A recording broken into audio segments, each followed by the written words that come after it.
Welcome back. Are your habits making you rich or are they making you poor? One of the many keys to effectively changing your life is a prioritization of what you need to do and in creating habitual behaviors to do them. Habits can really make or break us, and building a set of great habits should be your top priority if you want to improve from where you're at to where you want to go. We all have limited time, money, and energy. Everybody's got it. We don't have unlimited anything. So we're going to touch on all of those topics from time to time on this channel. Because in order to be a successful CEO, in order to improve your life, in order to improve your business, you need to figure out what habits are going to allow you to leverage your time, money, and energy. Today, we're going to explore how to create some financial habits that will help have some big impacts on your life right now. So try this process to focus on some financial success habits.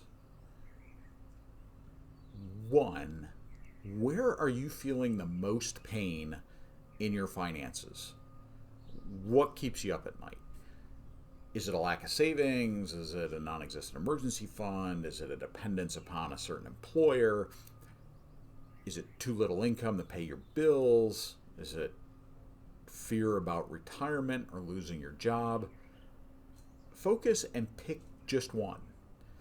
They might all be on the list, but one of those rises to the top. Most of us have one of those in our fears list. So as I was talking, one of those probably made you cringe a little bit. And so the one that made you cringe is the one that should go to the top. Address that pain first. And address that pain with focus.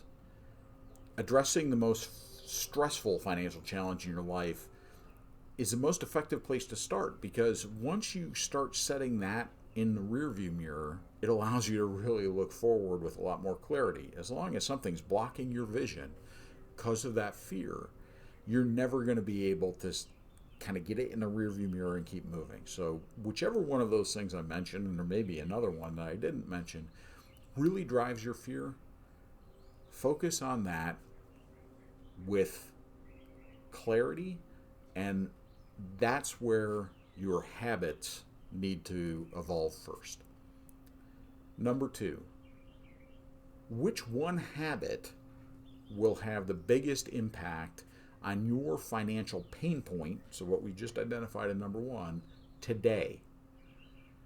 Knowing that you need to work on your savings, for instance, doesn't really highlight what you need to do to fix the problem. Just like, hey, I've got a lot of anxiety, I don't have any savings ready to go. What habit is going to help you? What one thing will help you start making progress to putting that in the rearview mirror? That requires you to form that habit. And in order to do that, we really need to kind of digest what potential habits are out there and then determine which habit is going to have the best impact on your situation. So step 1, as you're going through this, is to just make a list of all the habits or potential habits that you could take related to your focused financial plan. So for instance, if it's a savings issue, you need an emergency fund. It may be, I can cut out dining out once a week and utilize those money and put that in a savings account. It could be, I'm going to have a direct deposit from my paycheck put into a savings account on a regular basis. It could be, I'm going to sell a car or a piece of jewelry or a different investment and set that aside in order to begin to fund an emergency fund. Whatever those potential habits or action steps are, make a list. And like in any brainstorming exercise, just make the list. Don't prejudge them as you're going, but just start listing everything out. The next step is to prioritize the list based upon the likely outcome of actually incorporating that habit into your life and your probability of actually following through on that habit. Follow the Pareto Principle, which is 80% of your results come from 20% of your actions. And so eliminate the bottom 80% off that list. So prioritize them, then get rid of the bottom 80%. The resulting 20% is really where your effort is going to need to be spent. And focus on that. I can't emphasize enough the importance of getting some momentum as well. So as you're going through the 20% that remain, so you've flushed 80%, you got 20% of that list left. So 20% of those habits or action steps that you can take to start addressing that biggest financial pain point in your life. Visualize the impact of each of those off your list and what that will look like in a month, in 6 months, in 12 months, in 5 years down the line. And how will that impact your life 25 years from now? So if you take a step of, okay, I'm going to put a direct deposit out of my paycheck of $20 every paycheck into a savings account to slowly build my savings, what will that look like in a month? Well, if you're paid weekly, that could be $80 is set aside in my savings account. I'm not going to notice it. Maybe you spend $50 a week going out to eat. So you go, okay, what would that look like in a month? Well, $50 times 4, that's $200 is now sitting aside. But before you choose, and so that sounds a lot better, and then you go, okay, well, $200 in a month, in 6 months, that's $1,200. In 12 months, that's $2,400. I really feel like I need to have about $5,000. So within 2 years, I've got a savings, emergency savings of $5,000 set up by just stopping going out to eat once a week and putting that $50 I spend on that into a savings account. Now, before you make that decision, choose the one habit to develop that makes the most sense after carefully considering the future. So with the two I just described, stopping going out to eat and putting that $50 aside, or having $20 deducted from your paycheck, every weekly paycheck, and having that set aside. If you're torn between those two, consider which is going to be the easier to implement and which one you're most likely to follow through on. So you may go, hey, I know I can not do the $50 a week and go out to eat, but am I really going to not go out to eat? Am I really going to follow through on putting that money aside, or should I have $20 or $25 and maybe even the $50 taken out of my paycheck and direct deposited into my account? Never underestimate the power of momentum. So if you follow Dave Ramsey, he'll be the one to tell you, get your $1,000 saved first, because that shows you can do it. It makes that commitment. And then you start your debt snowball. And debt snowball starts with the smallest debt first, which again, a finance guy like me will tell you, well, you pay off the highest interest rates first, or we may look at it from a legal perspective and in terms of bankruptcy and go, okay, you're going to want to pay off things like student loans or continue payments on student loans and other things because they're not dischargeable, but you've got some other dischargeable debt. You've got debt that's secured and unsecured. There's a couple different ways to slice that problem up, but Dave Ramsey has it right in that momentum builds upon itself. And don't underestimate the power of momentum, because once you save that $1,000, his baby steps, first baby step, and then your second baby step is you start your debt snowball. Getting a couple of those bills paid makes you realize you can do it, and then that begins to build the engine toward wealth. So don't underestimate the power of momentum, and you may want to pick that habit that's going to help you build momentum fastest at the beginning to show you how to do it, to get some successes, get some wins, and then drive to really pushing yourself into another perspective of comfort with your finances. You can always come back and pick up other habits and other saving steps later. The third step is one of the hardest ones for those of us who like to think big, and it's seek to be average.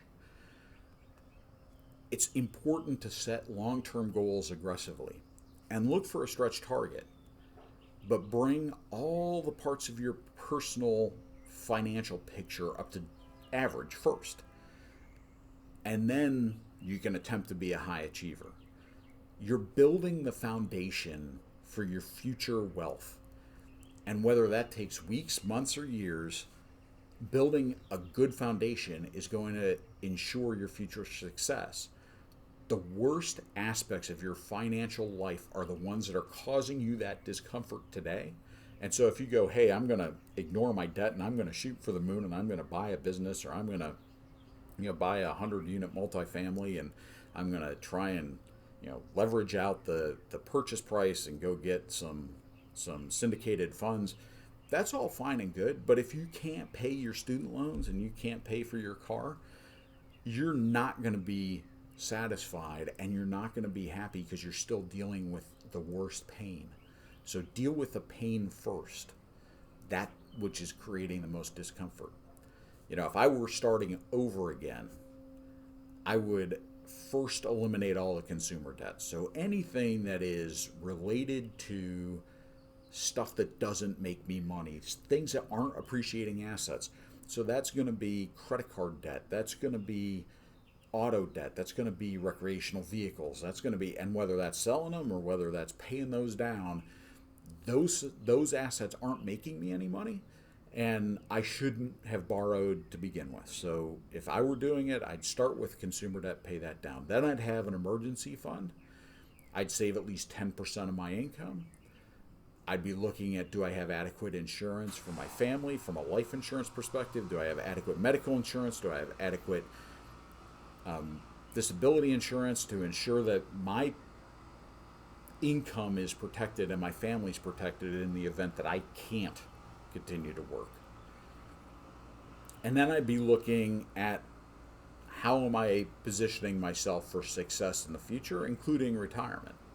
Now, some of those things are boring, and it might be easier to go, I'm going to build a very quick, fulfillment by Amazon business, and I'm going to be, have $1 million by December. I would encourage you to take a step back and look at, okay, what do I need to do to be average first? Once you get some of those average things in place and you've checked the boxes and you've said, okay, here's what I'm willing to live with, here's what I can do today to kind of run skinny on my budget and do the bare minimum, then I could take all my extra money, time, and energy and focus that on building my business. But in order to do that, you've got to get rid of the worry, and in order to get rid of the worry on your personal life, you've got to focus on those financial blockers that you need to put in a rearview mirror. In general, one of the best ways to approach this is you take each of your kind of finance elements, whether that's your housing, your automobile, your student loans, your consumer debt, your savings, and your retirement, and you scale them 1 to 5, or 1 to 10, excuse me. You scale them on a 1 to 10. And what you're trying to do is get everything to about a 5 for the point in life you're at today. So if you're over 50 like me, you're going to have a little different set of what 5 looks like than if you're 20. And especially for things like retirement or current income. And so the focus is to bring each part of your finances up to a 5 before attempting something on a grander scale. So define 1, define 5, define 10, and then go, okay, what's it going to take for me to feel comfortable across those elements where it's good enough, a 5, where I'm not worried, it's not perfect, 10, but I'm not worried, and I can now begin to figure out how to build my life to the next level. Number 4, do you have what you need to put the habit or action into place? If not, can you get what you need or start small enough that the habit works for you where you are right now with the resources you do have? For instance, if you're 75 pounds overweight and you've spent every evening for the last 10 years on the couch playing Xbox and eating Cheetos, you'll have to start small if your desired habit is to run 10 miles every day. You'll also need some running shoes. But in finance, it's the same thing. If your goal is to be a millionaire and you're starting $100,000 in debt, you've got to figure out, one, how to stop digging yourself into a hole, and then you got to figure out how to dig yourself out. And so, do you have what you need to put that action plan into place? If your action plan is, hey, I'm going to build a tremendous business, a real estate business, or an online business, a fulfillment by Amazon business, and but you're 100,000 in debt, you're going to need to address that 100,000 in debt first. And that may be through bankruptcy, that may be through paying that debt off, that may be through some other measure. But if you don't have the foundation in place, you're not going to be able to actually build yourself out of it. Some financial habits are going to require you to gain significant amount of knowledge to have a starting point, and that might be beyond your reach.